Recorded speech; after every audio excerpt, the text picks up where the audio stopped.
right, everybody, here we are at Gen Con, and we're going to be taking a look at Pandemic Contagion. And I am here actually with the designer himself, Kerry, and everybody say hello. Hello, Kerry. Hi. Now, he's going to take the time to actually explain how this game works for us. And it looks like we've set up here for a 6-player. Is this place 6-player? Or is it 5? 5-player. Okay, now we got, we're all familiar with Pandemic, so it looks like we've got our cards that normally would be the disease spreading or whatnot. We got our own little trays here, but in this case, well, we are the disease, am I correct?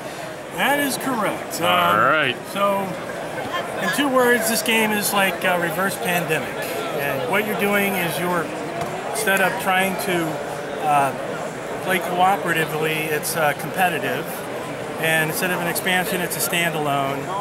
And instead of being scientists trying to find the cure, you are now the disease and there is no cure. Now I noticed that little slogan right there on the box, and I tell you, that really caught my eye. I absolutely love that. Wow, being the disease, this is going to be a nice little twist you've put in place here. Well, you know, yeah.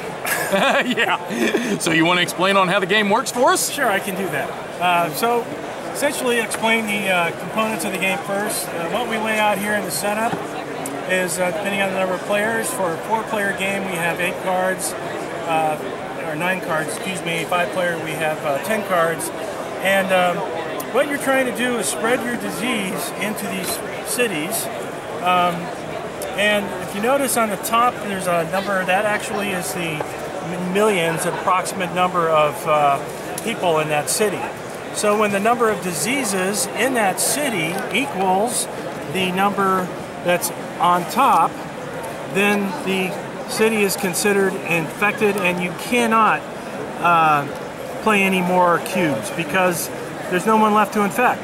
Everyone's dead. So when that happens, the player who played the final cube or the disease to wipe out that city, they get to play that special action that's on that city. And each city has its own special action. The player who had the majority of his diseases on that city gets to score the population number.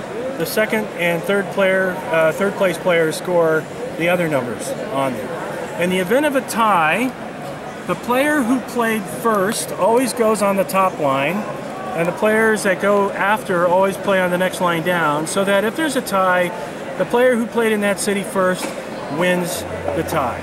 And then so on and so forth down the line. Once the city's wiped out, the player has taken his extra action for doing that. Then we flip the card over, and that city is considered eradicated by the diseases. Yay! Okay, so how do we get the diseases out there, and how do we play the game? Let me walk over here. First of all, as part of setup, we have these event cards. Some of them are weather, social, and government type events, and they have a kind of a positive and or possibly negative impact on your game for that turn. And then we have the WHO card. This is the World Health Organization, and their job is to eradicate disease, so they're always going to be something terrible. The way the game is set up is we're going to remove 3 of each, and then we're going to build the deck so that we have the WHO at every 4th round. So you have 3 rounds in which to prepare for that WHO action. Now, on your turn, if we come over here to this card, we essentially have 3 actions, and we can take 2 of the same, or we can take 1 of 2 different kinds. The first action is to draw Contagion cards, and that number of the cards you get to draw is based on your incubation mutation level.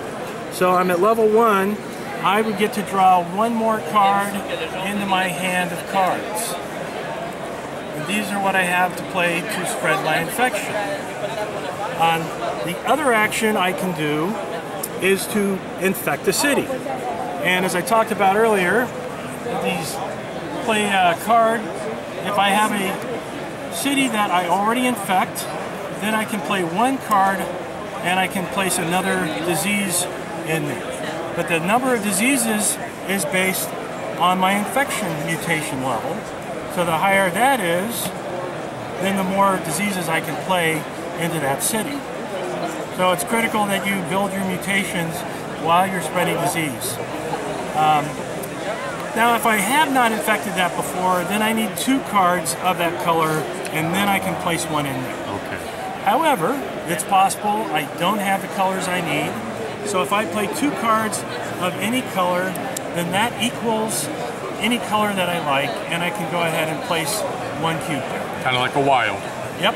So it allows you a little flexibility in case you got a lousy hand. The third action you can do is mutate your disease. And that's the second use for these Contagion cards.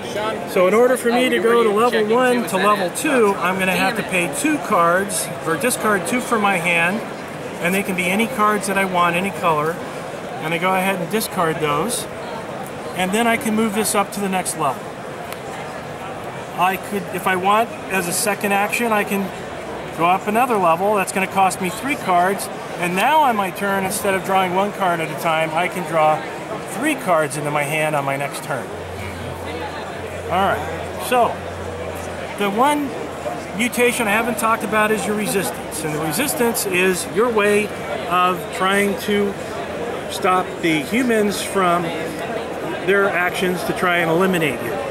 So by driving this up, this is at level 2. If a who card says I must remove 4 cards from my hand, and this one says 2 cards from my hand, then by moving this infection rate down 1 level, I can protect 2 cards, so I don't have to eliminate those 2 cards. I can keep them instead.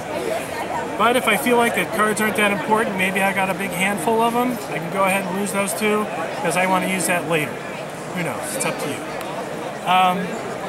So let me talk about the event cards.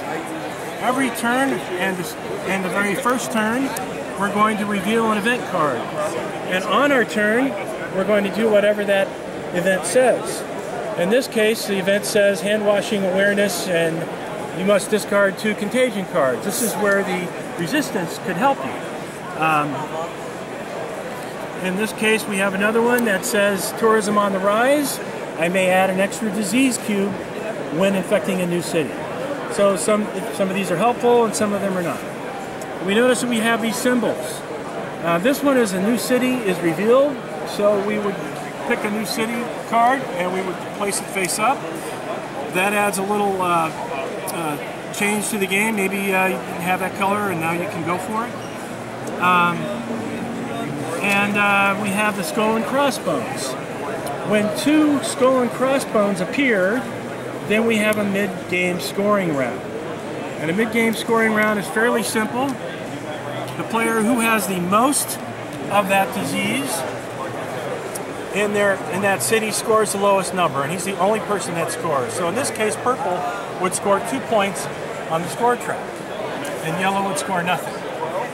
The nice thing is, if I'm the only person in that city and no one else bothered to go in there, I score all 4 points with just 1 disease. So you don't necessarily want everyone jumping in there and taking those early scoring opportunities away from you. Then we have, as I said, the who event, and you have to take care of that on your turn. So as the gameplay goes around, people will be taking these, resolving these events during their turn. So the end game is when all these cards, so when a city is wiped out, the card is turned over to show that it's been eradicated. And when we are down to just 2 cards remaining, we go ahead and finish the round that we're in. It's possible for those things to be eliminated, or maybe not. And then we have a final scoring round. The scoring round not only includes the type of mid-game scoring I mentioned earlier, and the scoring that we did throughout the game. Whatever your mutation level is at, so if you've been diligently building up your mutation, you score the value for each of your 3 mutations. So in this case, I would score 4 plus 3 plus 4 for a total of 11 points. And I get to score that on the score track. And then the person who has the most points is the winner.